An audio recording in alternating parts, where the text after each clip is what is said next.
Here's how to scrape any video details with no coding knowledge. For this, we'll need the YouTube scraper from Nifty.Codes. Link will be in the description. Simply just download it for your browser. Next, press on Video Details. As you can see, we extracted this video details. You can do this for multiple videos.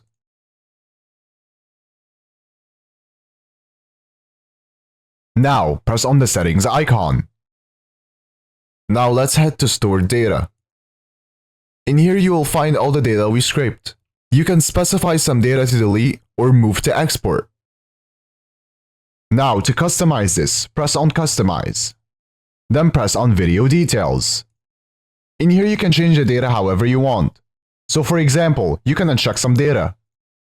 You can also change the order of the data.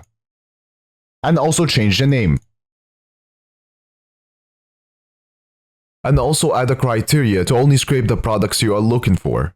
Once you're done, press Save. You can also find more features in the add-ons section. Now to export this, press Add to Export List. Then press Export. You can export it in many different ways. I will export it as HTML.